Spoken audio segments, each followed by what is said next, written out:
Those days you're the hammer, you get in your car and you're driving home, you're feeling good, you're cranking up the tunes.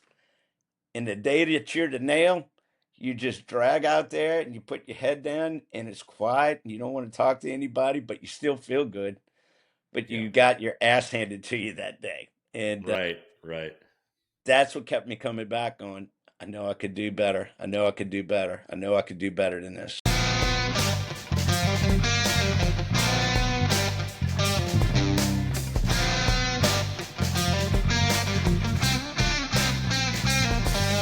Hey there. Como se va and que pasa? Welcome to In the Pocket with JayBo. And I'm your host, Jay Bodwin. Today's episode centers around a gentleman that is a former world champion martial artist. He graduated in 1979 from West Jefferson High School in Harvey, Louisiana, which is on the West Bank suburban area of New Orleans. In addition, he attended Southeastern Louisiana University. He has worked in the marine industry all of his career. His hobbies are the martial art of Brazilian Jiu-Jitsu, where he has the rank of black belt and is an automotive enthusiast. Please welcome to my podcast a valued longtime friend, Mr. Chris Kelly, or as we affectionately refer to him as, the champ. Chris was born in Dearborn, Michigan, and raised in Terrytown, Louisiana, on the West Bank of New Orleans. He is married to the beautiful Lori, and with Lori, they have two children, their adult children, Kenan, his son, and his daughter, Gracie. Today, we're going to talk to Chris about how he did a total life pivot many years ago and became a world masters champion martial artist. So welcome to the show, champ. Thank you, Jay, for having me. I appreciate it, buddy. It's always good to see you. You look fantastic.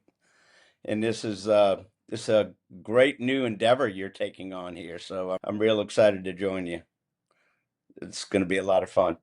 Yeah, I appreciate you being on here for the ride, man. It's Yeah, been a lot just of fun so far, and just we're really enjoying it. So again, thank you very much. two old buddies You know, just hacking it up, man, without a like we doubt, always do. two old buddies shooting the shit, man. Yeah, you're right, man. All right. So as a custom we have here on the show, within the pocket with JayBo, I like to ask my guests a few icebreaker type questions just to get the mood kind of flowing a little bit. So if that's okay Sure. with you, as the late great Jackie Gleason would say, and away we go. All right. First question: what is your favorite movie of all times and why?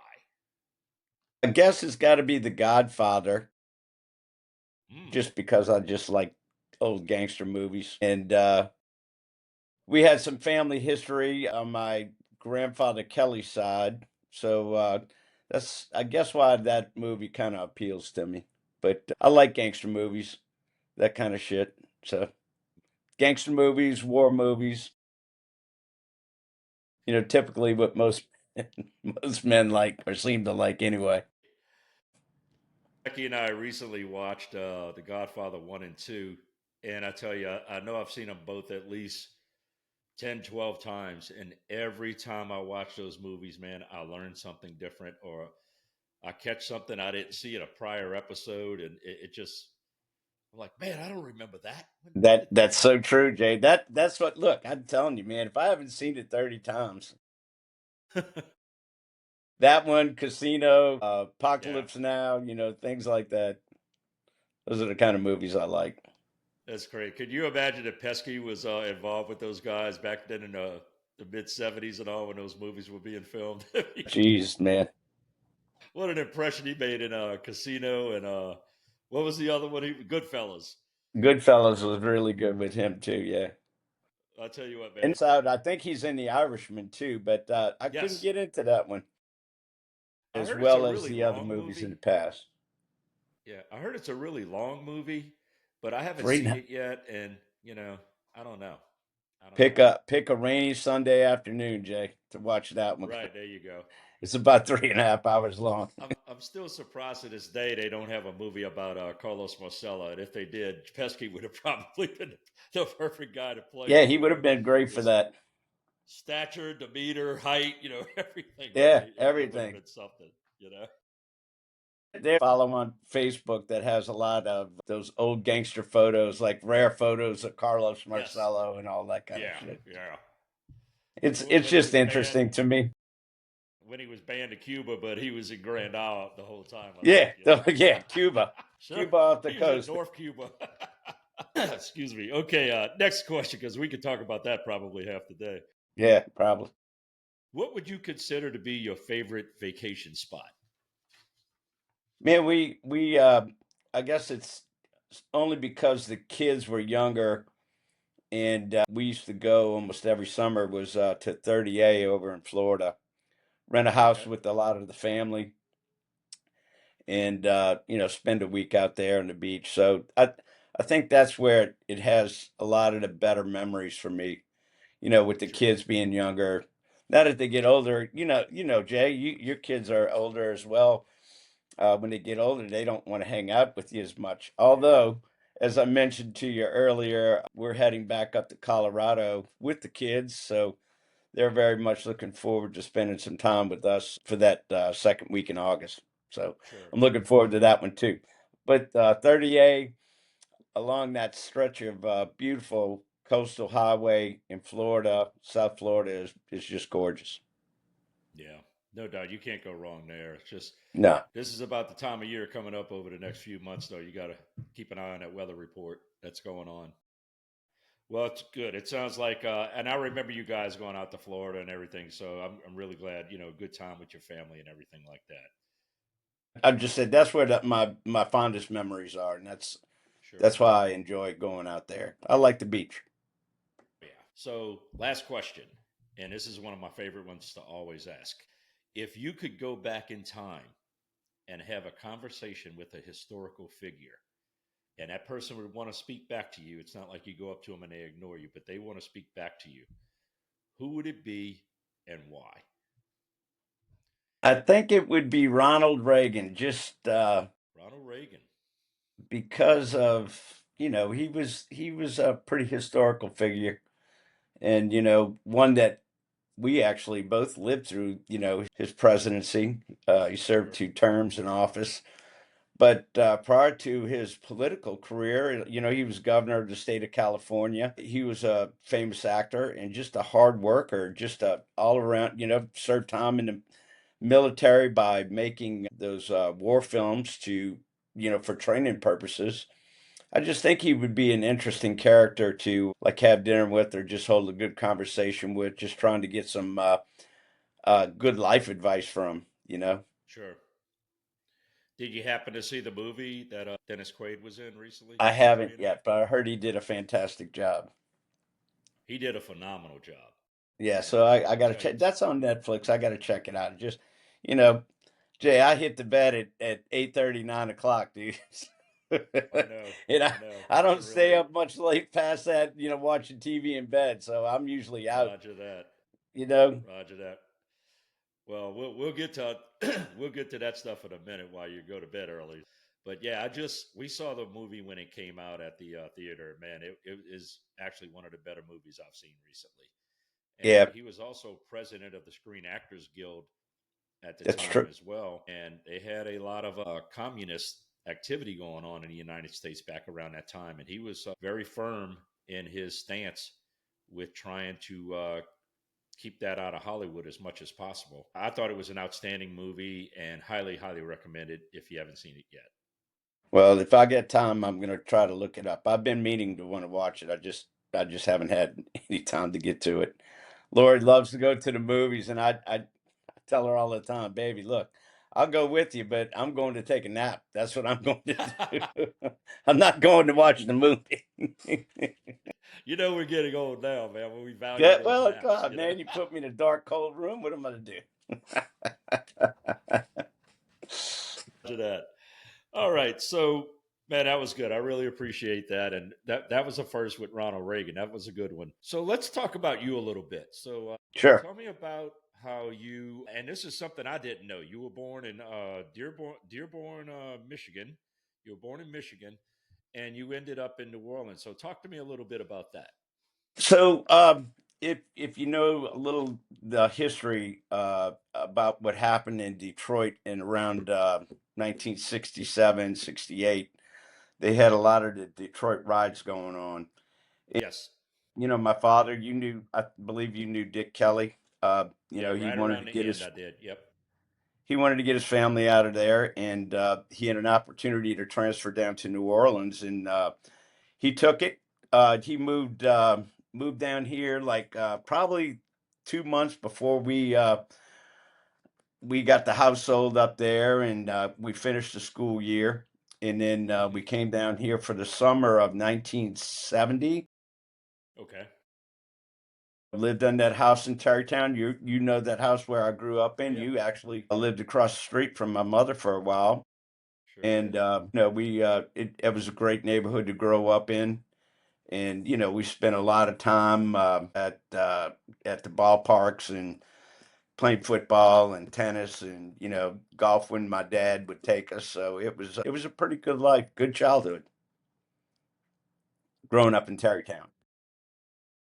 I was just glad to get out of Detroit, and I can tell you, my brother went back a few years ago. He had some business to do up there, and he went by to go check out the house that we used to live in, and it was just like, wow, how did we do it? I have no idea. That was a cracker box, man. It was moving down here was definitely a step up for our family, and my father's. So that was the reasoning there. And speaking of your family, how's that wonderful mother of yours doing, Miss Billie Jean? I love that lady. She just turned 90, Jay, in February. So I love it. man, we went out. We had a big dinner for her over at the former Tony Mandina's. They Yes. changed the name of that restaurant now. The name escapes me, but Okay. it was another prominent Italian restaurant group had bought him that's local. So it was good. We had all our church friends over there, and Nice. we celebrated her 90th birthday. So she's she's trugging along. She's happy. She's content. She don't like to go anywhere. We say back from the old times, send them my love, man. I love that lady. Always will, Jay. I Please certainly do. will. Please do. I'll tell her about it. Please. And so you grew up in Terrytown, and you went to West Jefferson High School. And any high school activities you did while you were there? Or Well, Jay, when I'm a little bit older than you, and how it was with us was, I think at one point, if I memory serves me, one of the other high schools had burned down. I think it was Higgins, okay, and we had to end up platooning. I actually started high school at Shaw, and just I got tired of being in a Catholic school all my life. I mean, since first grade through eighth grade, and then I wanted something different. Biggest mistake I ever made in my life. Didn't listen to my parents, but in the long run, it didn't end up hurting me. But when I went to college, it did. You could feel that difference between a Shaw education and a West Jeff education for sure. So I was trying to tell you about how we used to platoon, yeah. going you either went from 6 in the morning till 11:30, or from 12:30 to 6:30 at night, and that left a lot of downtime for you. Either you know most of us went to work early, Hmm. and we did part-time jobs, which led into great summer jobs, and working in the offshore industry and the marine industry when I was even in high school. So that kind of helped dovetail into my career that I'm in now. So Sure. you just never know what doors are open. You don't know what's gonna what happens to you 10 years down the road, but it certainly played a part in helping me get a career in the marine industry going. Being able to work part time and go to school. Hmm. And then, of course, during the summer, you could make all the money you wanted to. In the late '70s, early '80s, in Southeast Louisiana, we had a big oil field boom going on. Anybody, I mean, if you weren't working and you couldn't make a decent living, you just didn't want to work. That's all it was. That's But about it. we all enjoyed it, and making money, and then shit. That's kind of led into a bad car fetish for me because when I was 18 years old, I bought a brand new car right off the showroom floor because, well, I could, I mean, we worked Right. a lot of overtime. We made good money. So Right. um, Right. that was the beginning of the end, I guess, with cars anyway. Sure. So when did you end up meeting Lori, your wife? We were kind of always friends for a while. I think we were friends through Scott Middleton. You remember Scott? Mm-hmm. Uh, Yep. and he was a mutual friend of me and Jay's. And he's still around. He's still living in New Orleans. And he was friends with Nanette, which is Lori's best friend. Okay. And she ended up marrying my one of my good friends, JC Soche. Oh yeah, And JC. we kind of just how Lori would play cards with my father on Friday night at the country club, Okay. and I would tend bar. So she would come in and play cards, and we kind of knew each other there. We were friends hanging out, and I had this date that kind of stood me up, and I'm kind of crying in my beer at Parkside Cafe. And she came in and said, "What's going on?" And I just said, "No, I'm a little pissed off. Some girl dumped me. We were supposed to go back to the beach." And she goes, "Well, I'll go with you." And I never dated anybody since. So How about that? yeah, How so about that? we've been together for forever and still I think you madly said in love today. 27 years, I think, right, Chris? If I Yeah, got that right. Yep. that's Good right. deal, man. Congratulations, Married, brother. Congratulations. we together Yeah, y'all been probably together longer. 30 something, who knows, God. Sure. But we're one of the fortunate few that managed to stay married. Sure. And for me, Jay, you know how it was early on. I needed to be married Yeah. because Yeah. we both ran on a With pretty the crowd long we hung leash. around, man, without a We, doubt. but she let me run on that long leash a lot, and it was I was thankful for her. She knew I was a pretty decent human being, and I'd never do anything to really hurt her. Sure. It's because I love her, and I wanted to stay married, so I still am to this day. So Absolutely. Well, she's a I enjoy being wonderful, married. I like it. yep, wonderful lady, and we've been knowing her a long time, and honored to consider her a friend, and just really, really impressive lady. So you're lucky dude. Like Yep. most of us, we married up, Yeah, we as I did. say sometimes. Way above my pay grade. Right. But she she's doing great right now. She's they closed down the studio on Magazine Street. She's kind of just working. Yeah. We got a studio over here called Mom's Garage, and she's Mom's working out of garage. there. Mom's Garage. I So love it. she's working out of Mom's Garage, doing a lot of her glass work, and she's been commissioned to do a lot of paintings lately. So she's been staying busy with that. She's probably going to do a lot better, Jade, now since the shop closed down. I think she's a lot Yeah. happier, a lot less stress, and Sure. Sure. she can work like me. It's just it's great being self-employed. You can make your own schedules, but you do have to work, and that's what I keep reminding her of. Get up every morning at 6, go do some kind of workout, go train, and then come back and grind it out. You know, That's it. That's she's it. been doing it. She's really been enjoying her time, her freedom, and being able to work when she wants to. So a lot Excellent. less pressure for her.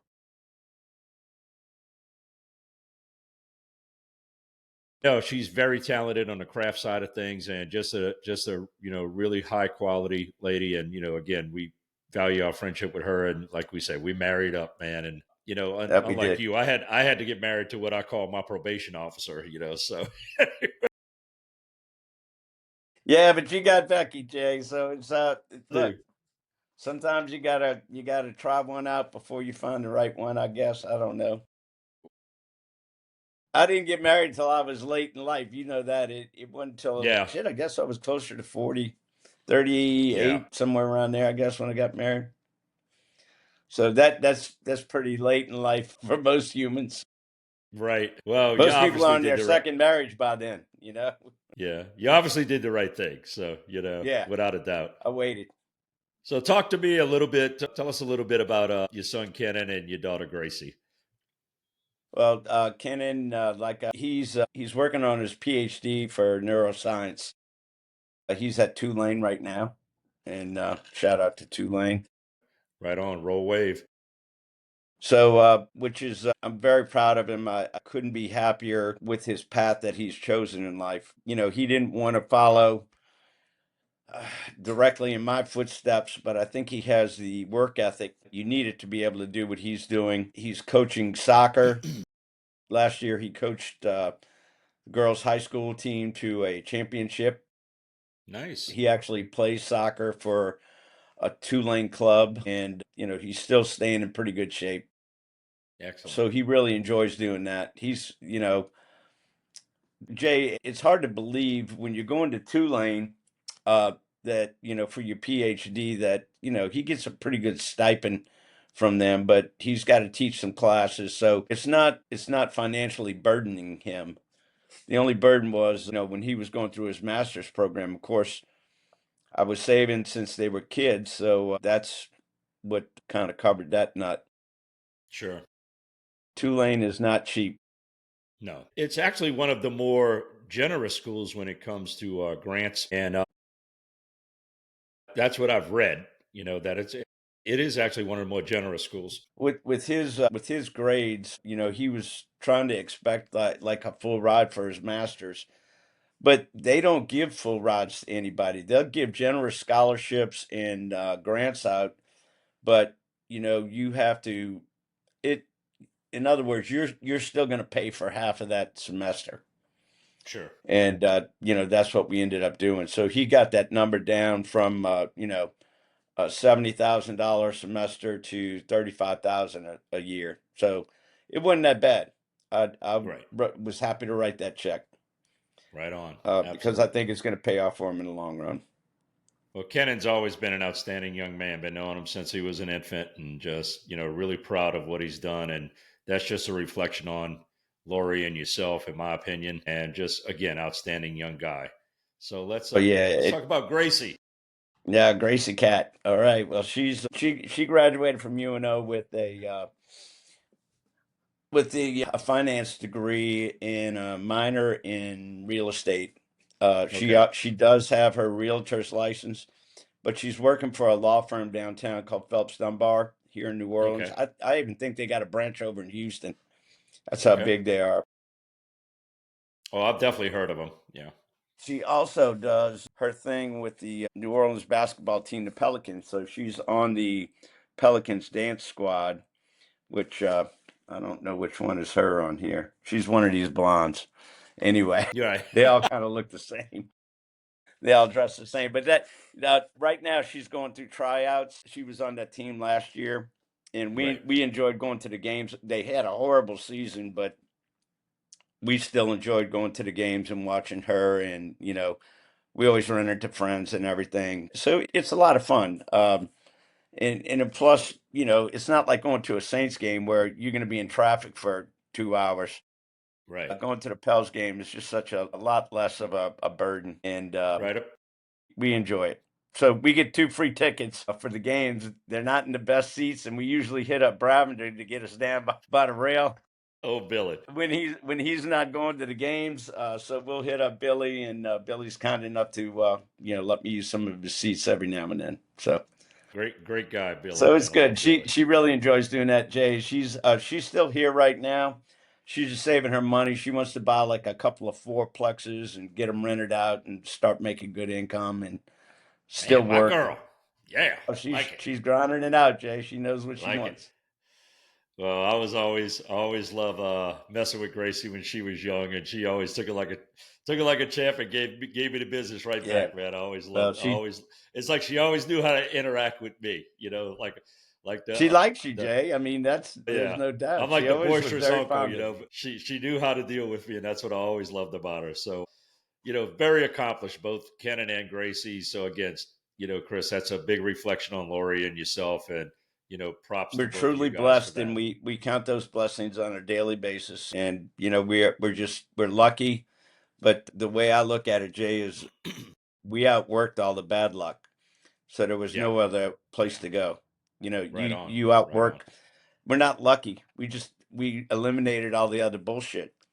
So Well, the only you thing you left was create success. opportunities. That's what I call it. Absolutely. You create opportunities by your hard work, and Yeah, every now and then there may be some luck mixed in, but you got to get your hands dirty and put the time in. You You know, do. You got to. And and Jay and and both of the Chris kids at have. yeah, Jay and Chris at 60 years old plus are a lot wiser than 30-year-old Jay and Chris. Boy, we had we had a couple of hard knocks, my friend. Yeah, but hey, we get through it, man, and here we are. But that those were valuable learning experiences, Jay, that I wouldn't trade for anything in the world. I've had a great life up until this point. I don't see it. I just see things getting better as I get older. Nice, I feel good all the time. I always have great energy. Of course, I'm sore and banged up a little bit, but right? that comes with anything. It's just age. So we're all Yeah, going to get without a there. doubt, It's without a just doubt. how are you, preparing your journey to get to your age. So Sure. that's that's what I try to pave a good road for myself. Well, I'd be remiss without asking, how's that beautiful sister of yours? Always love her. How's she doing? They roll, Jay. Let me tell you. They're always on the They go, man. Jesus Christ. Well, she's only a year older than I am, but Right. her husband's 71 or 72, Terry, I think. Yeah. Yeah. But they just Awesome got from guy. a Awesome guy. yeah, back from a Ireland trip, so they really enjoyed it. She said it was a trip of a lifetime. I She bet. she did a lot of research on our ancestry, and she hooked up with some distant cousins of ours while she was over there. I got to Nice. see the place where my grandfather actually was born and raised, Wow. which was fascinating, Jay. That him and I'm going to try to show the camera this. I don't know how well it'll pick up, but Okay. uh, I, I want to show the camera, the house that they actually lived in it. And I don't call it a house. It definitely was not a house. It was like what you and I would call a tool shed. So yeah, this is uh, this is my grandfather on the right. Okay. Okay. Let's see if we can get that back. Darn it, come on. That's him on that side. See it? Yeah. And that was a Nice, photo man. she took a copy of. This was the house they grew up in, and that's still standing. They're my cousins still live in this area. They have a bigger house on the property Okay. where this stone little shack was that my Mm-hmm. grandfather and his brothers grew up in. How about So that? that's just to know that that's still there from all those years ago is just simply amazing. That's a legacy, And man. again, it's about the size of what you and I would call a tool shed. All of them grew up in that thing together, and it was just crazy. Yeah. It's just different times, man. Different times. But that We, had to be go ahead. now has got to be the best time to be alive. We don't know how good we have it with the washing machines, the phones, me being able to talk to you like you're sitting right across from me. I mean, what a great time to be alive. Look at Absolutely. everything that we have, how cool our cars are, and just, all the technology that we have access to. It's just amazing. It really That is. makes It our really lives is. easier. And what an amazing experience, for your sister and Tara to go over to Ireland and to see these types of things with your family and your family history to link that to you guys today. What that had to be Oh, a yeah. really heartwarming experience for everybody. It was, and she said it was just amazing, and she's glad that she's extremely glad that she made that decision to go do it. So Nice. Well, please send them my best, and I will. hopefully they'll watch this episode. Yeah, maybe they will. What's up, girl? How y'all doing? And how's your brother? How's your brother doing? Todd, you know him. He's the life of Raleigh. He's a workaholic. He's like me. His Always. business is doing very well. He just did some renovation to his house. They put in a big pool and big outdoor kitchen setup that they got. You know how he loves to entertain. Yeah. His daughter Brooke got married.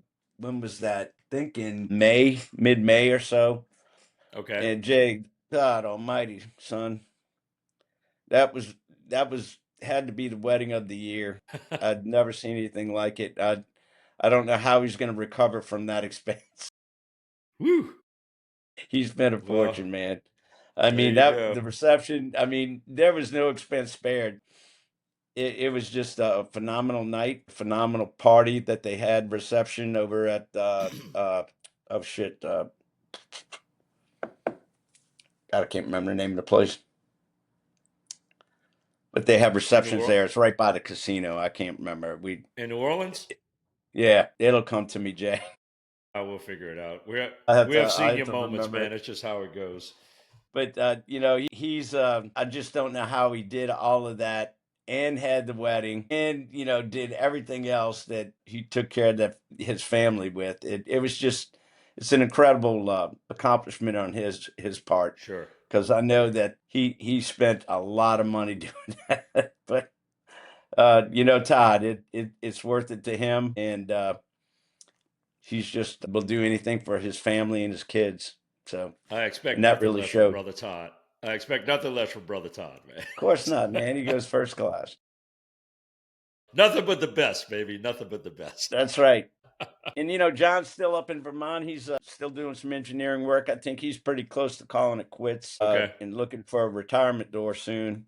I think he's going to come down out of the mountains, move a little bit closer to New Orleans. Not in New Orleans. I think he'll probably go to Tennessee if I Okay. had my guess, Sure. and kind of live out his years there with Gotcha. my nephew Shannon, which is Carrie's son, who lives up that Okay. way.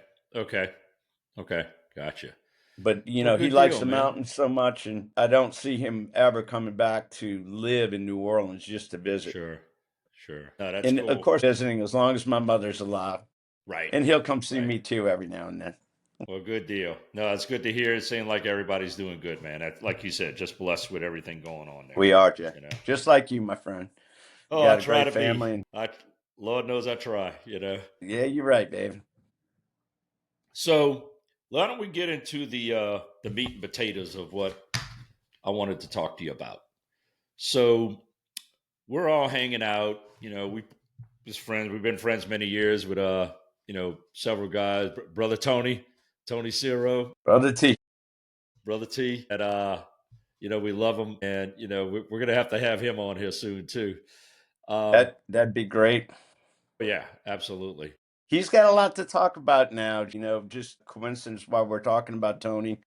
Sure. His oldest son, bought a house around the corner from me, so they're renovating it right I heard now. about that. So I heard about that. Harrison, Harrison. and Yeah. I don't think they got married yet, but I think him and his girlfriend bought this house on Marlene over here in Timberlane, Mm-hmm. and it needed some work. And man, they've been working on it for a few months now, and I can't wait to see it when they're done. I Nice. know it's going to be first class, and he's going to be a much welcome asset to this neighborhood. So, with Without a Tony doubt. helping him pull that get that house together, man, it's gonna be nice. Well, it's So I'm definitely looking going to be forward to nice. seeing it. You know, Tony, he's a perfectionist with it. If there ain't a way to get it done, he's going to figure out a way to get it Yeah, done, he and will. he'll figure Look, out an believe me, economical way to get it done. that's a beautiful first home for them, and Sure. I think they're going to be happy there and really enjoy it. Excellent. Well, yeah, we'll talk to brother Tony soon because we're gonna definitely have to get him on. Yeah, So it'll the be a three fun of one. us, oh yeah, the three of us hanging out a lot with our friends and other friends and playing golf and working out, and doing this and doing that and having a couple of libations every now and then and that type of Every stuff. And now and then, Jesus, Jay, we drank a lot back in I'm them being days. generous. Holy shit, that's I what don't remember. led me down that path anyway. I don't remember exactly what year it was, and I'm sure you do. But like I said, getting into the main subject line of what this episode's about is discussing your journey to becoming a Masters World Well, Martial Arts Champion. And I could tell you how we started, and as you know, we were, I think you, me, and Tony, and I think maybe Tim Hand, yeah, Pat Hand, maybe. yep, We started doing strength training at the French Riviera Spa over there on Bourbon Highway yep, in Carol Sue. Tony used to run from the house every day to the gym, if you remember that. I remember that. Yep. And I never could run. I never could get my cardio up, and it always bothered me. I just wasn't a runner. I would gas easy, and I hated running. Sucks. Hmm. I still don't like it, but I'll do it now since I have the wind power now. But Right. before I never did, and it was always hard for me to get cardio in. As you know, we love training, and the reason I started working on myself more was we did party a lot, and we Yeah. played golf every weekend, and we kind of really didn't watch what we ate. We didn't gain any weight because we were younger. We had youth on our side. But Right. as we started to grow older, we realized that, hey, man, I can't do this forever. I got to start doing something to get in better shape. And it was never a strength issue with me. It was always kind of cardio bothered me, and I never did have a good cardio. Hmm. I used to box when I was a kid, and we did a little bit of taekwondo when I was like 14, 15 maybe. Didn't last in that too long. We liked boxing a little bit more, but to get that, who was it? I think it was Tim Hand said, "Man, we're doing this boxing class over at on General de Gaulle," and they introduced me to that guy Scott, who was running that. It was basically all it was just a bag class. It was a cardio bag class. And I can remember they finally got me in there, finally got me to do a trial class, and I could barely get through the warm up. And I said, holy Yeah. fuck, what did I get myself into? Right. And when I could barely get through the warm up, I said, all right, I got to get through this. I'm not going to puke and I'm not going to be embarrassed. Hmm. And I pushed through it. And they didn't think I was going to come back, and I kept coming back, and I kept coming back, and I kept coming back, and I just never gave up on it, which led into a lot of other, not only just doing the cardio bag class, but it gave you some basic skills on learning how to set Sure. up a punch and doing roundhouse and a few basic kicks and stuff. Hmm. But then Krav Maga kind of taught you a lot of self defense. It's you What know year was this around, Chris? What year? What years was this about around 20, frame? 2009, 2010, somewhere in there. Okay, that sounds about right. Okay. And then I kind of really didn't get into it until about 2011 when I took what they call the level one test, was where you go from like a white belt in Krav Maga to get your yellow belt. Hmm. It was a belt promotion, but Sure. what they do is they run you all day. So it was a 6 hour at the time when they were doing this. It would always take a full day. So it was a 6 hour training deal. So Hmm. you got up, you did like a 5 mile run was the first thing you did. Then you do a bag class, and then you do something else just to totally wear you down before you even started going through the test. You were training for about 4 hours. And Hmm. then, you go through all the basic skill sets that you're supposed to have at that level one, and the final is where you got 10 people and you're the bull in the ring. I'm sure you might have heard of something like that too. So like the coach will call one person out, and then you got to fight them to the ground, just keep fighting them. You get back up, they call somebody else, they come in and try to take you out, and it just goes on and on and on and on until one of you pukes, quits, or gets knocked out. So let me ask you something right here. So I'm trying to put the timeline together on this. So it's 2025 right now. So you figure this is about 2010 ish, maybe? 2010, 2011, I know was when I got my yellow belt. I got a certificate that's 2011. Okay, so you're 62, 63, Chris? Four. 64. Okay. So 64, so it's probably about 14 years ago. So you're probably right about 50 when you're doing Yeah, all but this, right? Okay. yeah, right about 50, I That's what I guess. want the audience to hear. So you're about 50 years old. You're not a young buck of 25 or 30 when this is going on. You're 50 years Well, I old can when tell this is you, I happening. I was the oldest guy doing that shit. Right, Me and my right. my to the day still training partner, Jerome McBride. So we were two. Jerome was 70, but he does not look like it. He's amazing shape. No, no, no, no. I've seen pictures of. Yeah, he looks great. Just had a knee replacement, unfortunately, but that dude used to run marathons and everything. But Yeah, he's still at it, and he was with me. He's been at it with me since then. So that's how long that he and I've been training together. And yeah. he never did do any of the tests or go through the testing like I did in 2012. A year later, I went for the yellow belt test to go to orange, and Hmm. that was another brutal test, and I kept doing that. So finally in 2015, they had what they call level 4 or green belt. They had to make it up for us because nobody's ever gotten that far at that school before. I mean, you can go and be a black belt, but you would have to go and test out of town to do it. You'd have to Sure. go to Houston or California or someplace like that because we just didn't have at that time. Vin Carey didn't have the means to test us, Hmm. so they had to make it up for us in 2015. And I got through that, and I think that had to be the worst experience of my life. Uh, Finally making it through that. But if it didn't break you completely, you would just question your sanity, saying, what the fuck am I You're doing this right. for? Why am I doing this? Why am I pushing myself so hard? But it was completely rewarding when you came through on the other side. And you know, I I like doing hard shit because it helps you grow mentally and physically. To where everyday life, when you get through something that's that brutal, everyday life is nothing. It's a piece of cake. So since those days right there, Jay, I'm telling you, I can mark it. I can put a number on it to where that everything started changing in my life. My Right. marriage was better. I was better with my kids. My business got better. I was getting better. I was minding my diet a little bit more. I was watching as much as, limiting my alcohol consumption. Even today, I don't drink nowhere near as we used to party. I mean, we Right. would party Thursday, Friday, and Saturday all the time with Right. no problem. Right. Now it's I pick and choose my poison days, and that's usually Sure. Saturday.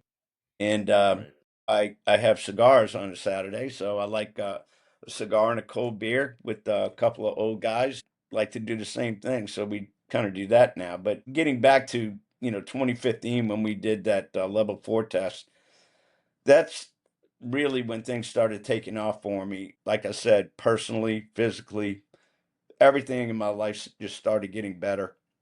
Hmm. My business was getting better.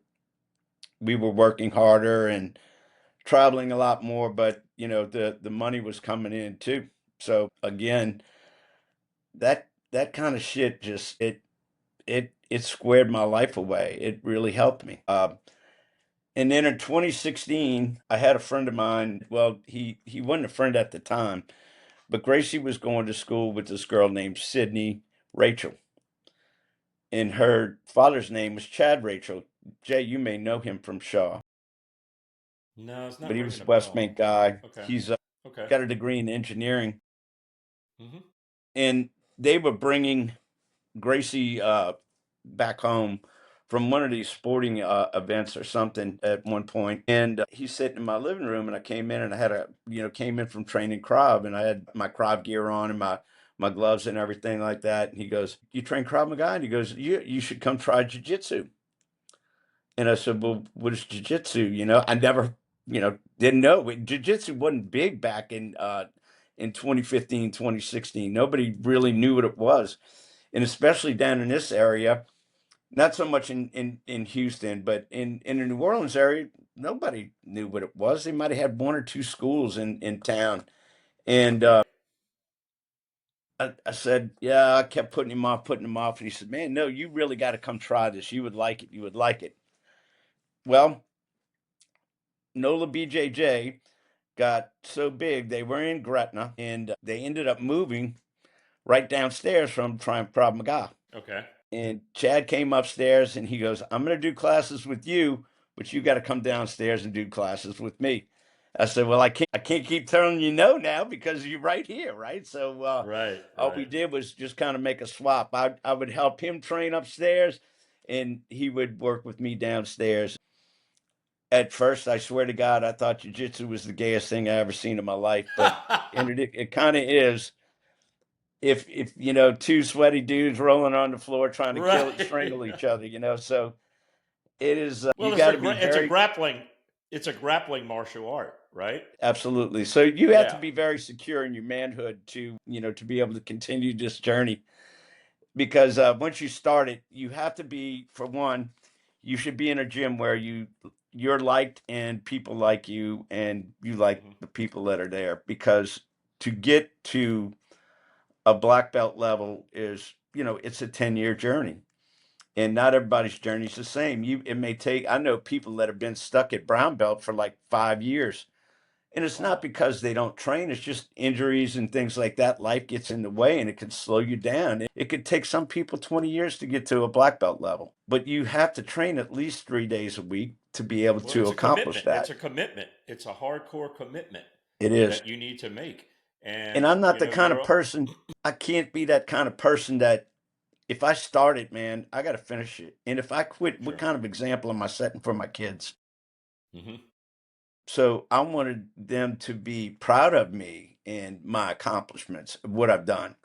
Not like, oh, dad quit after it got too hard. He said, shit on that. I didn't want to do it anymore. Can you imagine? No, I couldn't imagine doing that. So that's why I just kept grinding it out. I actually enjoyed it, Jay, and I could tell you I got in the best physical and mental condition I've ever been in my life.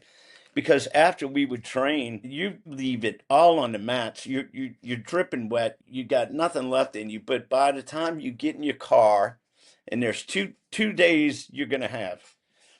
You're either gonna be the nail or you're gonna be the hammer. Hmm. In those days you're the hammer, you get in your car and you're driving home, you're feeling good, you're cranking up the tunes. And the day that you're the nail, you just drag out there and you put your head down and it's quiet and you don't want to talk to anybody, but you still feel good. But Yeah. you got your ass handed to you that day. And Right. Right. that's what kept me coming back on. I know I could do better. I know I could do better. I know I could do better than this. Hey there, don't go away. We'll be right back with more of In the Pocket with JayBo right after this message from our sponsor. Trident Group LLC specializes in helping clients navigate the highs and lows of the oil, gas, and energy sectors safely, efficiently, and confidently. Through expert safety consulting, quality inspection, and third-party field project oversight, Trident provides scalable support tailored to your needs. Whether you're aligning corporate strategy or ramping up execution with experienced field personnel, Trident delivers the right expertise at the right time, ensuring safety and quality are never compromised. From boardroom advisory to boots on the ground project management, our seasoned professionals integrate seamlessly into your operations to drive compliant, high performing results. This is the In the Pocket podcast, and the principals of Trident Group happen to be musicians. And they know that being in the pocket means being dependable, sometimes precise, but always responsive, with the flow and pace that supports their clients. So the clients can hang back and enjoy the groove. And, you know, I kept training. I guess I was at it for about a year in jiu-jitsu, and I just stopped doing Krav Maga altogether because after we got through level 4, I couldn't really take it any further. I mean, if I did, I would have had to go out to California, and it would have been a lot of weapons training and things of that nature, which I didn't Yeah. think made a lot of sense. If I'm going to carry a gun, I'm not going to get that close to somebody to let them hurt me. So Sure. I I I wanted to do more of the jujitsu than anything else, and not really fool with the handguns or long guns or anything like that. Hmm. So I just started training jujitsu completely. And 20, 2016, uh, April or May, I guess it was, Coach Gary, or as we lovingly refer to him as Coach G, had said, "Hey, I want you to go to Vegas to compete in the World Championship." And I said, "Well, I thought you had to be a blue belt in order to do that." And he goes, "You do." I said, "Well, you promoted me to blue belt?" And he goes, "No." He goes, "But I'm going to put a blue belt on you. And if you win, I'll make you a blue belt. And I said, well, okay. He didn't think I would, he said, you got a good chance to win. There's only like 8 people in your division, which 8 people in a Masters. When did I start? I guess it was Master. No, always been a Master 6 and 7. Okay. Because of my age. So I was like the youngest guy in the Master 6 division when I went in. I went in as a 2-stripe white belt, and you know, I didn't really think I had a chance. I was scared to death. That is the most intimidating building that you could ever walk in your life. There's Right. at least 40 mat setups. There's 2 bullpens. It's very, very intimidating. You never know who you're fighting. You're always looking Right. around at all these other people while you're sitting in a bullpen and you're waiting to go fight. They're waiting to bring you to your ring, and it's terrifying. And Right. from my first time, I could remember I was barely able to keep my head composed.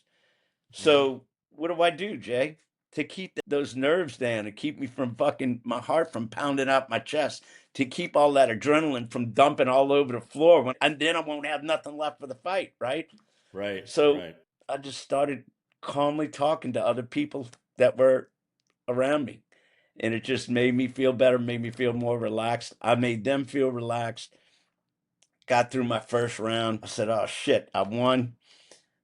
Got through the second one. I won that one. Got through the third one. I won that one. And coach goes, "This is it. This is for gold." I said, "What?" He goes, "Yeah. If you win this one, you won." And of course, well, I ended up getting a good takedown on the guy. And all I could remember, and again, I didn't have that much experience in jiu-jitsu. It was more in the Krav Maga side, but I was always pretty strong on the grappling aspect of it. And I could just remember what, some of these coaches that were training with me at that time just said, get on top and don't get off. Just don't pull guard, don't do anything. Stay on top of them, keep control. Yep. And once I got the takedown and I stayed on top, I didn't get off. I held on like for dear life, like you're holding on to a bull that's bucking coming out of the chute. Right. That's what it Right. was like.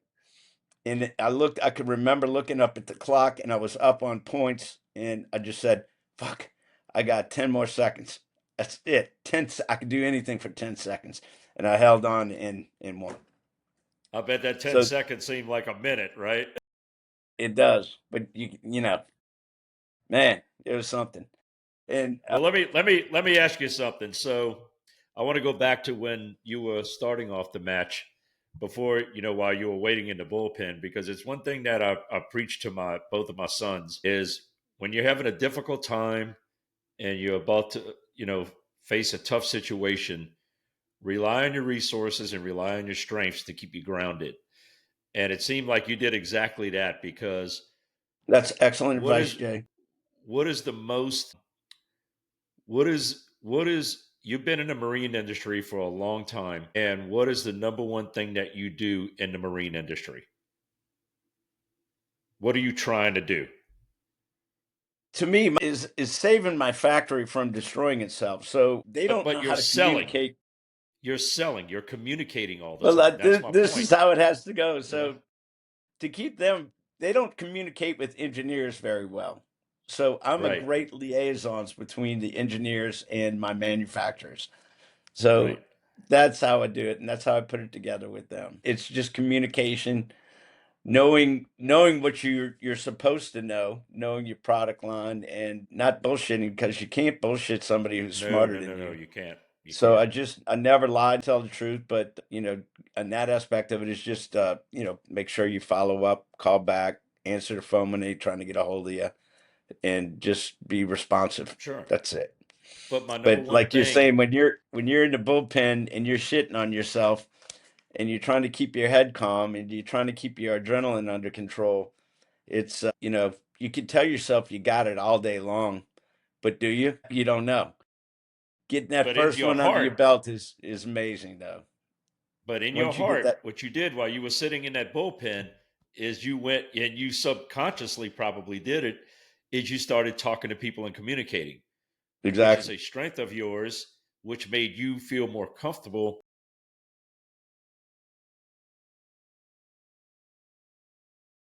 What you relied upon was something that brought you in a familiar area that made you feel comfortable. And that was just talking with people and communicating.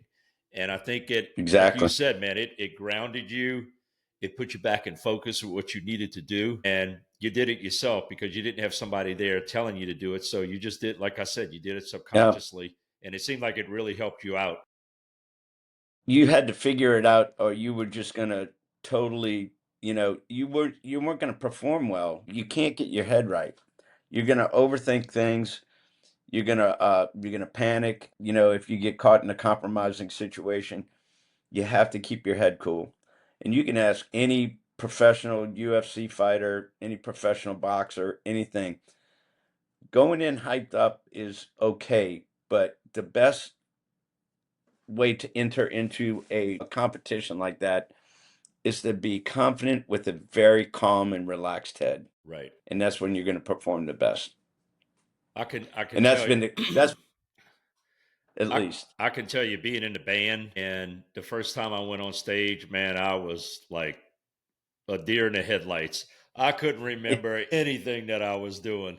And on top of that, it was probably about 103 it was probably about 103 degrees on top of that. It was outside in a July. I'm like, ugh. I got friends looking at me, Becky's looking at me. I'm like, And all eyes are on you, baby. right, right. And then I just started talking to one of my the drummer that was there, and it just loosened me up, and I was good to go right after Yep. that. Yep. But man, Yeah, it once was you once just you get in, once you get into it, like I said, once I got past the yep, the the first one was just it was crazy, yeah, crazy nerve-wracking. And yeah, then you get into the second or third one, and then it's all right. Now you just got to concentrate on what you need to do and get through that 5 minutes without getting tapped out or getting choked out or something. So right on, that's right on, man. that. But that was the first one in I think that was 20. Yeah, that was 2017. Jay is when that first one. That was the IBJJF, Okay, and I reached the number one ranking for the weight division, which was mid heavyweight in the world, and I kept that almost for a year and a half, nice. which was I felt good about it. The reason I lost that title was I competed again in 2018 Hmm. and 2019, but I didn't place. I didn't make the podium in either year. I didn't make the podium again until it was during COVID, which they moved the World Championships to Orlando, Florida. Okay, If you remember, uh, they were kind of very open during COVID, so they moved it to Kissimmee, Florida, and I ended up taking third, which I felt pretty good hell about. yeah, I tried to go to a lighter division, and I tried to fight a middleweight, which didn't serve me well. I had to cut weight. To make weight, you couldn't weigh no more than 175 hmm, and with the gi on. So you had to okay, cut to 170. right, And for me, I walk around at 180. right, I'm comfortable there. sure. And dropping that much weight for an older guy is one, not that healthy to do it that quickly. And it just left me with you still have some technique, but I needed at that time I was relying on a lot of power, Right. and I just didn't have it. Well, it And drains your strength. I was happy with third. Yeah, it drains your strength. So still, man, Yep, third I was place happy is with third. yeah, hell yeah, absolutely. Uh, you know, Most people can't even get there. So I was just honored to do it, for 4 or 5 years in a row. The following year in 2021, it went back to Las Vegas. This was a IBJJF Worlds, biggest one I've ever seen, and I ended up winning that one that year as a purple belt, which was a big honor for me because Absolutely, man. I was trying to get it in all belts. I never did get to compete at brown belt. I didn't. I didn't stay at brown belt that long. It was 2 years, and and then they promoted me to black. So The difference there is when you're a brown belt and you're that old, you're a master 6 going to master 7, you don't have that much competition left. There's not that many guys that are doing it. So you got to get yourself to Vegas. They don't pay to fly you out there. You got to get there. Right. Right. And to get there to fight 2 people is not worth it. Right. You're kind of, you're clipping coupons at that point. Right. You want to be able to knock down 4 or 5 guys to be able to make sure that, hey, I won. I beat these people. I'm the world champion. Right. And we just didn't have that opportunity. We tried it with the Pan American Games, and again, nobody in our division. So it was tough to get a fight as you got to brown belt. Sure. So I was disappointed that I could have done it and had 1 or 2 fights and got a medal for it. But to me, it's just it wasn't worth it. And it's just the older you get there, the less competition that you have. Sure. And well, that makes sense. at the higher belts. And then a black belt, it's a completely different story, because although they may be master 6 or master 7, they may have had that black belt for 20 years. Yeah. So you see what you're up against. Yeah. You're fighting somebody that could have been could be a 4th degree black belt, and you just got your black belt. Yeah. So it's a completely different world when you get there. It's like starting over again for me, and that's been my experience so far. Is like, all right, I got to this pinnacle, and most people would say, all right, well, I could chill, I could relax now. Well, to me, it's like starting over. Sure. It's like a new beginning. So this is where I'm start now. This is where I want to start my jiu-jitsu journey. I got to this point. Now I can do things that I want to do. Right. And that's kind of the way I'm treating it. And what's the next goal? What's the next goal you got in mind for it? Well, is what I'm saying. every years I should get promoted or get a degree. Every 3 years, I'm sorry. So, right now, almost been at it for a year at Black, and I'm still enjoying it. I got some of the greatest training partners I could ask for. Sure. One of them, Professor Hai Tran. He's he's a 3rd degree. He's the highest ranking black belt in our gym, and I train with him on a daily basis. It's such a, well, I say daily. We train Monday, sometimes on Tuesday, Wednesday, and on Saturday mornings. And when we can all get together, it's a training date. So we set it up that evening, and we go in there and we give each other hell for 2 hours. And Jay, it keeps me in shape. It keeps my head sharp. Yep. My son that's studying neuroscience says, you need to work on puzzle pieces. And I said, well, I am, son. I do that every day. I said, what do you think jiu-jitsu is? Right. I said, you're playing a human chess game. Right. So he does this, I got to counter with that. It's always keeping your mind thinking, and you have to be sharp to be able to do that.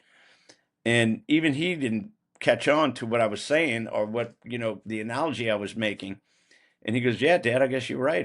That is pretty good for you. So, well, that's part of it. To keep me from getting to that old man Alzheimer's where I can't remember shit. That's exactly right. That's exactly right. And I tell you, man, coming out of that COVID bullshit, yeah, it scared the hell out of me. My short-term memory I had to take one of the, and I don't think that thing sat well with me, because my short-term memory was shot, and it scared the shit out of me. I don't have it anymore. My recall is a lot better, but for a while there, I was getting very concerned that, Jesus Christ, am I losing my mind? Yeah. And just because I couldn't fucking think fast like I used to. It's crazy, man. That shit will mess with different people. Just their genetic makeup is, because I've heard various stories from several people, this bothered me or that bothered me. And sometimes it was like mental lapses, like you're talking about, mostly on the short term. I haven't heard anybody say long term. But I'm going to go back. Man. Yeah, I'm going to go back to what you said a minute ago with what Kenan told you about the puzzle pieces, because when I first picked up a bass guitar about 5 years ago, man, it's just something I wanted to do for a long time. And we moved here and to Houston. Hell, it's been 6 years now. and Seth was gone. I didn't have anything to do really. I didn't really know a lot of Needed a people here. hobby. Didn't really know a lot of people here. And then Seth and I were talking about it one day, and he's like, "Well, Dad, you don't have anything else to do. Why don't you start playing bass like you talked about?" And I went, "That's a good idea." The next day, I went to the store to go talk to people at a music shop. And you know me, I'll just walk in and talk to anybody. I don't care. And started talking to people about it. Next thing you know, I signed up to take lessons, and then COVID hit, and I had to do a lot Had of a lot of time to learn. yeah, I had to do a lot of YouTube stuff and work with this guy Al, I'm still friends with him to this day, who was my bass teacher in the beginning. But man, I just needed something to do, and because I have to stay busy doing something. And so now my band, I formed a band. It's been on cruise control for a while now. And so I've been thinking about this podcasting thing for 2+ years. And I just went back to that conversation I had with Seth is, well, why the hell can't I do that? I can do it. And Jay, that's so awesome that you picked that up too. You know who else is playing the bass now? Who's that? Kenan. I love it. He There's told not me, many he of said, us. if you had to do something, he said, if you had to do something to keep your mind sharp, it's learning music, Yeah. learning a different language, something that's going to challenge your brain. And what you're doing by playing bass is that. And I think I'm doing pretty good on the ground. Absolutely. And with my jiu-jitsu, I'm killing two birds with one stone, because that it helps keep my mind sharp and my body finely tuned. That's the way I see it. And I don't see any downside to it, other than it gets hard on my knees sometime. Yeah. And my joints. I know I'm probably gonna have to have a couple operations, but I'm gonna wait till I'm old to get that done. Right. Well, I've had the knee replacement, and that was probably the best decision I ever made. God, dude, yours was awful. No, when I tore the patella tendon is when it was awful. That was the bad one. Yeah. No, wait, was that the knee that you had to get redone? No. You had to get it replaced? Yeah. The other knee The then? left knee is the one I had replaced. That was just years wear and tear. But the right knee was the freak accident I had, and I tore my patella tendon when my kneecap went about a quarter of the way up my thigh. And that was the one that was brutal. That took you forever to rehab from Man, that was brutal. That's all I can say. But I have no trouble with either one of them anymore. Zero, none. I can pretty much do anything. I tell you, Jerome told me, I asked him, I said, would you do it again knowing what you went through? And he goes, fuck no. No, I don't care how much pain I was in. I'd never do it again. He said the worst thing for him was that the tourniquet that they had to put on his leg. Yeah. To keep, when they were working on the knee and all. He said that was the motherfucker. Yeah. He goes, the rest of it wasn't so bad. No. He goes, that's what killed me.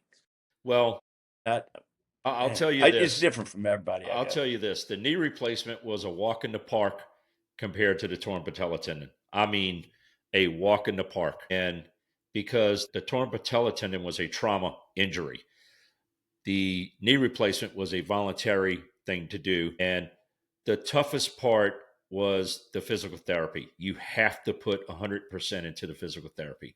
If you don't, you're going to struggle. And you can get it fixed. And it's not going to get any better. It's not going to get, you have to put 110% into it. If you don't, you're going to struggle. You're going to struggle. And I can tell you, dude, there were days I walked out of there with tears coming out my eyes. When I had the torn patella tendon, there were old ladies with knee replacements getting by quicker than I was in there. And I'm in there grinding and going at it and kicking ass, and I'm dying. And I'm like, how the hell are these old ladies in here kicking? And they're like, Jay, a torn patella tendon is probably one of the worst things you can do with your knee. And I just had a little research on it. It was crazy, man. It just doesn't seem like it would take as long to rehab that you know what I mean? Well, you wouldn't think that it would, but God, Jay, you went through hell with that. I know you did, buddy. That was just bad. Misery. I can tell you, if it wasn't for Becky, it would have been a tough time. She was amazing. She got down in the trenches with me and helped me out. And it was a tough road, but the physical therapists there were extremely motivating, and they knew how to talk to me. And, it wasn't any tap dancing with me. You gotta treat me like you're a mean ass football coach and get my ass. And they did it. And I never forget those young ladies to this day. It's like you walk in there and they're all nice and smiling. The minute that door closes, it's like Nurse Cratchit just walked in. And then they got on your ass. These beautiful young ladies turned into these beat up, you know. But that's what I Second needed. the door shut. That's what I needed. But they did the job. But going back to what we're talking about, yeah, you know, those kind of things are going to happen, but hopefully it'll be where you're voluntarily doing it, and you're not doing it because of an injury or you have to do it, you know. And it just makes a difference. It makes a big difference. I know I'm going to have to get a shoulder done. I still have limited range of motion on this side. This one's okay. I just have a lot of arthritis on the top here that I got to get cut out. In my my knee that I tore the ACL and MCL on, I still haven't got it done. I remember that when you did that. It's been fine, Jay. I mean, I don't have any major issues with it other than, you know, just the nagging bullshit of everyday aches and pains. You know, what I put my body through. But like I don't do crazy weight in the gym, you know, with my legs. You're still doing your weight training, right? Weight. But you're still doing your weight training, right? With my favorite icon, you know. The great and powerful Jimmy Gobert. Mr. Universe, 1982, 83. Man, damn, he's going to get mad at me.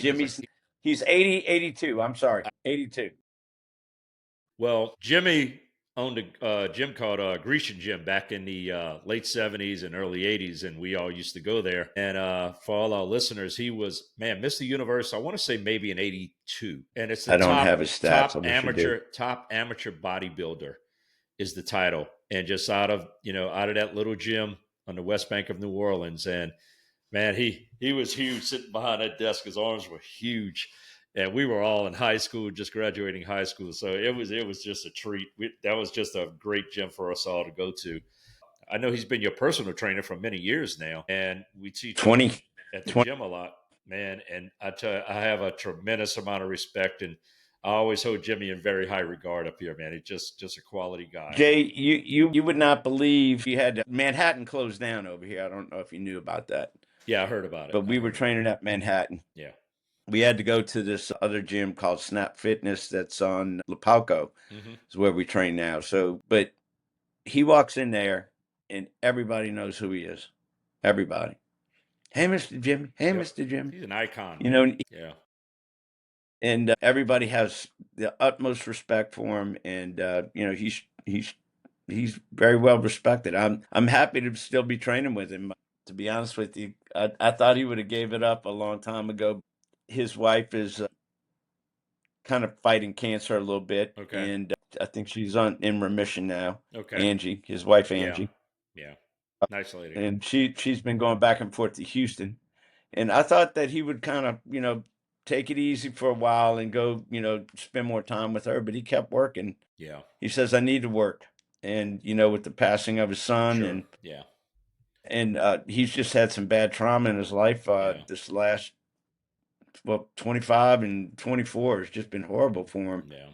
And he's been doing a lot better though. You know, he needs to work. And as we do, Jay, you know, as we find that, you know, staying busy keeps our heads good and our mind sharp. And that's the same reasoning that he has.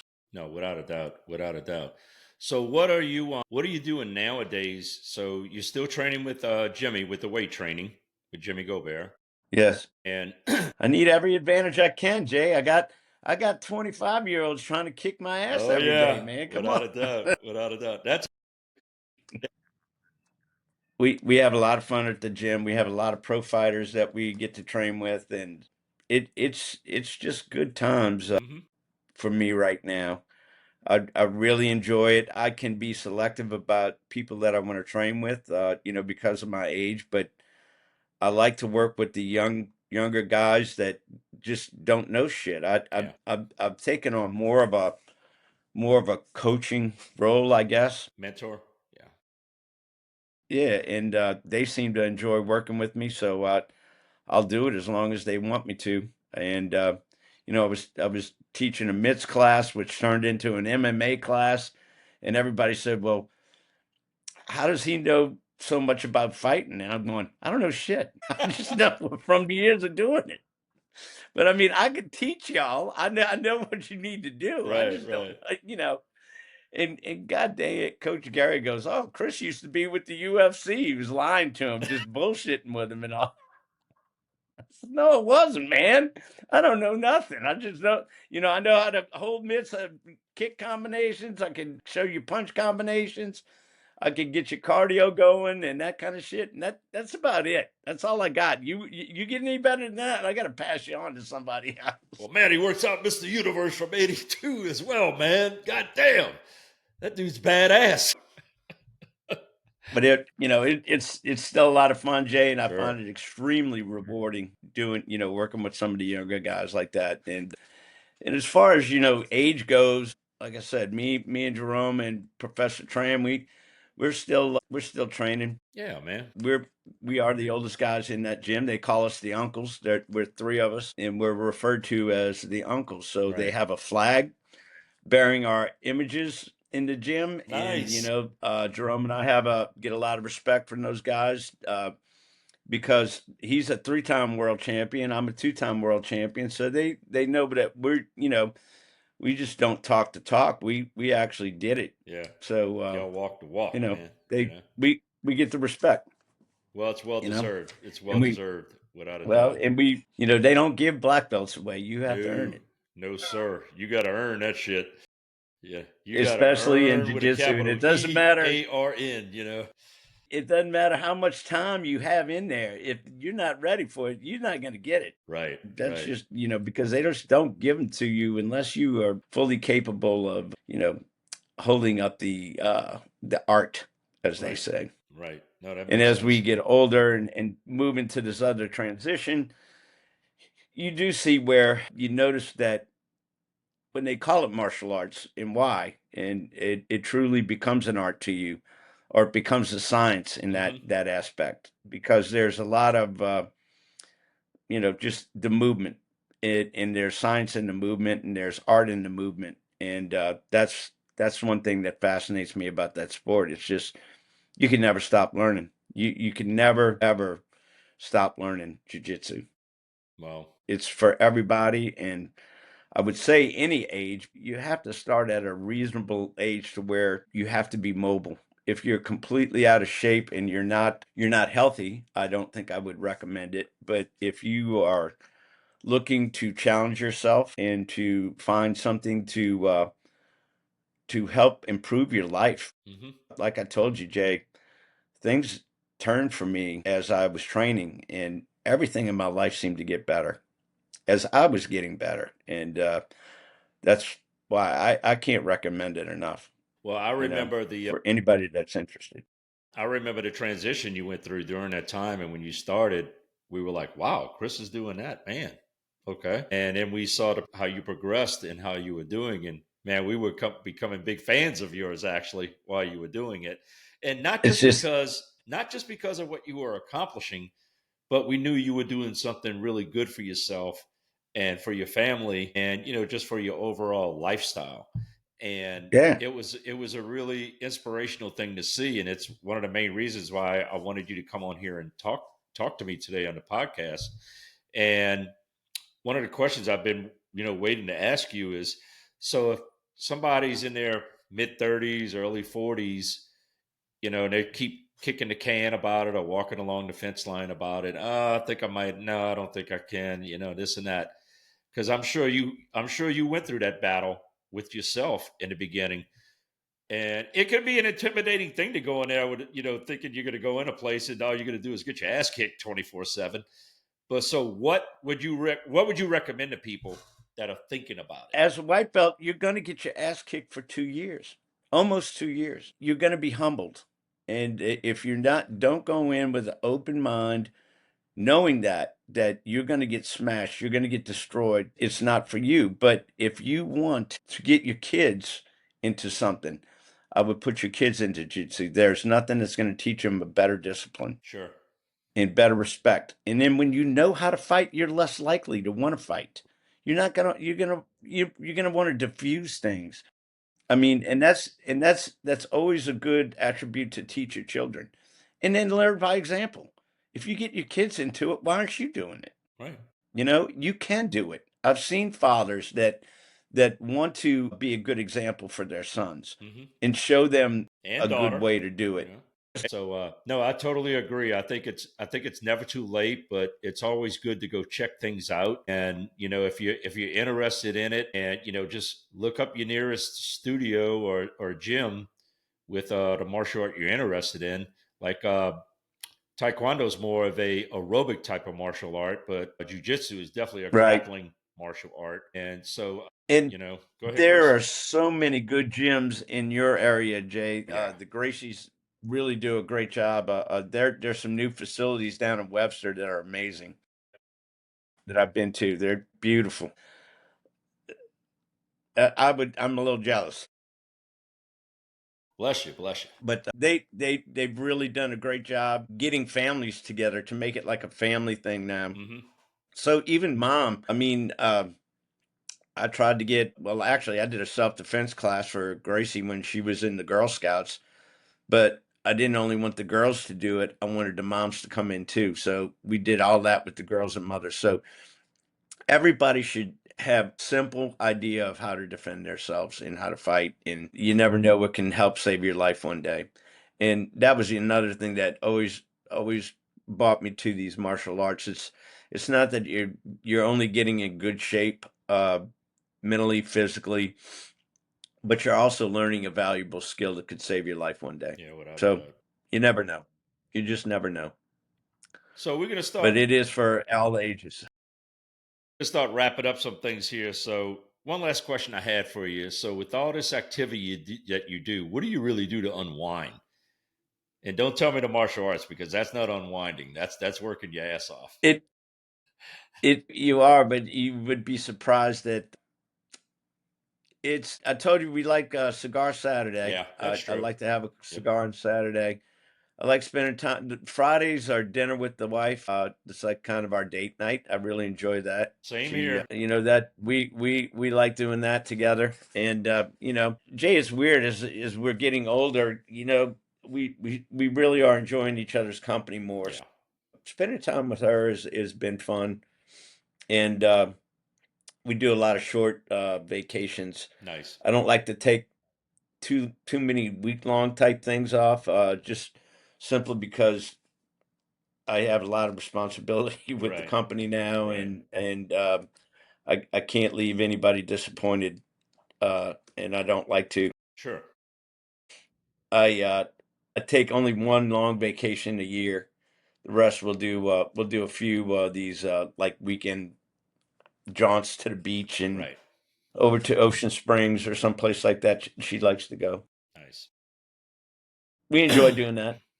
Well, good deal, man. So, Chris, it's been a pleasure having you on today, man. I really can't thank you enough for sharing Jay, I was sharing looking your. forward to this so much, and I'm so happy that you're doing something. This is great. I hope it takes off for you, man. You could look. This is another hobby for you, man. Yeah, I got two hobbies, It's man. So, good. but this one definitely keeps me busy. I can't tell you the Yeah, you're right, man. hundreds of hours of research I've done. And I have no desires to be like a Joe Rogan or anything like that. I do this because it's No, fun. but Jesus, if I you could enjoy get it. some monetary, Hey, you can make a few dollars doing this if shit. if I Why trip wouldn't you? over it, I trip over it. And I'll tell you something funny. One of the first when I started talking to my wife Becky about this, first thing she said was, "All right, how much is this going to cost?" But I have my strategy already, baby. You're ready to cabal her back and forth everything she came up with. I Yeah, got it. I yeah. got I it. Don't usually don't worry. win those battles, but I was ready for this one. You know how she is. Yeah, But she's tough, baby. She's she's tough. tough. We love her though. She's tough, but I got to tell you, man, she supports me 100%, and I can't ask for any more than that. I love her so much. I can't even begin to say, but she's amazing. Um, You got a great woman there, oh yeah, I Jay. appreciate it. Like I said, we all do, and brother Tony with Yeah, Stacy as we are well. both blessed, man. Both of our families, and it's just we went through some stumbling times there when we Yeah, are a little younger, but man, Seems like we both came out okay. Yeah, we on this, did, so man. that's all that matters. We're doing fine, and we all. Hey, it might be a few months we don't talk, but when we see each other, it's like long lost brothers, man. It's and look, Yeah, we Tony pick Ciro's up in right that where we left right in off. that number with us too. So Yeah, you're anyway, right. but man, do you have any last words for us, or to wrap it up? Jay, Here? I just wanted to thank you for the opportunity. I don't know, if I can help inspire somebody to get up and do it, but you just never know what you can do with yourself until you try something. So Absolutely. I guess what I would say is just don't be afraid to try new things. Embrace it. If you suck at it, embrace the suck. I mean, that's how Yeah. you better yourself. That's Yeah. how you better yourself in anything that you do. We're gonna all fail. I mean, Jesus, how many times I failed? I had to pick myself back Yeah, up. all of us. But that's what we learn from it, and you end up growing and being a better person for it in the long run. So don't be afraid. Go push yourself. Get yourself out of the comfort zone. Try something new. You never know what could happen, how it could change your life or somebody else around you. So hopefully I can end that on that positive note. Well, I'll say this, Chris. Like 15, 20 plus years ago, who would have ever thought that you would be a world champion martial artist. I would be a bass player in a band and hosting a podcast. Who would have ever thought this kind of thing? If you would have told us that 20 years ago, 25 years ago, when we were boozing and cigaring it up on the golf course, no, I would have said, you out of your freaking mind.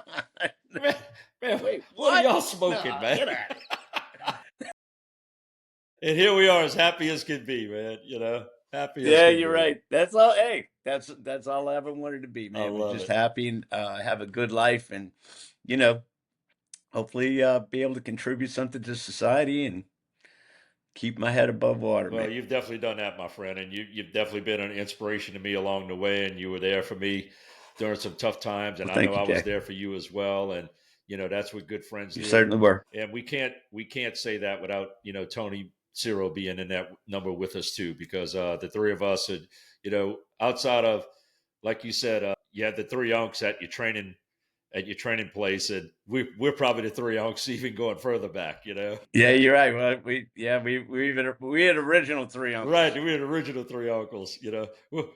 We'll let Dave Alice get there a little bit. Yeah, Big Dave, man. in there too. We got to give Dave some props. He's doing great too. I see him on a regular Well, basis. I definitely want to have Dave on in the future, so hopefully we can work something out. Because I'll let him know that you're going to be looking for him. I'm got to see him pretty soon. Yeah. He moved down to Bell Chase. Please do it. Man, Bell Chase is, dude, Yeah. crazy. That's another podcast. Yeah, I may need to, and I'll let him talk to you about that. I may need to call on the champ to be a co-host for that one, man. We'll see. Bring me in, Jay. I'd be glad to contribute if I can. Absolutely. Anything to help you, buddy. I appreciate it. Well, look, I want to thank my very accomplished guest, the champ, Chris Kelly, for being on my podcast today. This was amazing, dude. You've been great. And don't forget to please to subscribe or follow, pending which venue you're watching or listening to this podcast, be it on Facebook, my YouTube channel, Apple Podcast, Spotify, or LinkedIn. We're all over the place now, champ. And that's awesome, man. It's always entertaining, and as a longtime friend of mine, Kevin Brestenberg, and you know who I'm talking about here, Chris says, if it's free, it's me. And it's definitely free to watch the In the Pocket with JayBo podcast. And with that, we'll catch you on the flip side for the next time, In the Pocket with JayBo. Thanks for having me, Jay.